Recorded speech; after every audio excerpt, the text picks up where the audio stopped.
દ્વારકાની ગોમતી ઘાટમાં અમે આવ્યા નાવા. આ છે ગોમતી ઘાટ દ્વારકાનો. દ્વારકા 11 રીતના ફરવા આવ્યા અમે.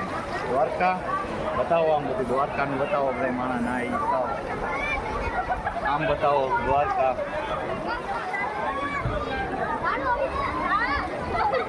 તો હાલો દોસ્તો, અમે આવ્યા દ્વારકા ફરવા માટે. આ દ્વારકા છે, દ્વારકાની ગોમતી ઘાટ છે. આ ઘાટમાં અમે ફરવા આવ્યા અને પુષ્કળ માણસ છે અહીંયા. પબ્લિક પાવરફુલ છે. એ તારથી બધી માણસ જાવ નાય ટોટલ એક માણસ અહીંયા